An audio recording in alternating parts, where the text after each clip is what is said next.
จับไม้ห้องเพลงประกาศถอยละเบื่อขนาดได้ผัวหน้าตา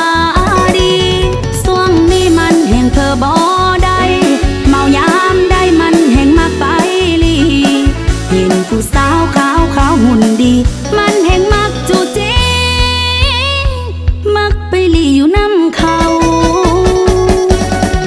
ระวังเด้อผู้ใดเจอพวกคอยแล้วมันสิค้างอ้อยอย่าหาว่าคอยบ่เว้าพวกคอยมีลีลาเวลาพวกคอยเมาระวังเด้อพวกเจ้าอย่าหาว่าคอยบ่เตือนบัดนี้พวกผู้ขาไปลีอยู่ใส่เดนอพวกคนรอของผู้ขามาทอนพ่อผัวอย่าไปมัวน้ำแต่ของดีกลับมาที่เมียของคอยเจ้ากลับมาเดาใส่หมอแก้นก่อนแอวอ่อนเมียนี่คิดฮอดกลับมากอดเมียนี่สาก่อนเด้อไซเด้อเด้อไซเด้อเด้อไซเด้อเด้อไซเด้อ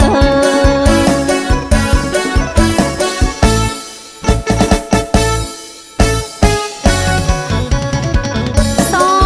อยพี่น้องฟังซอยนกจิบน้อยบินข้ามปลายมีหัวข่อยไปลักลี่อยู่บอนใดไผเห็นแดย่านว่าไปลงแง่บ่หูของเพื่อนของโตแม่นผู้ใดเห็นแล้วโทรมาหาข่อยด่วนอันนี้กะว่าซอย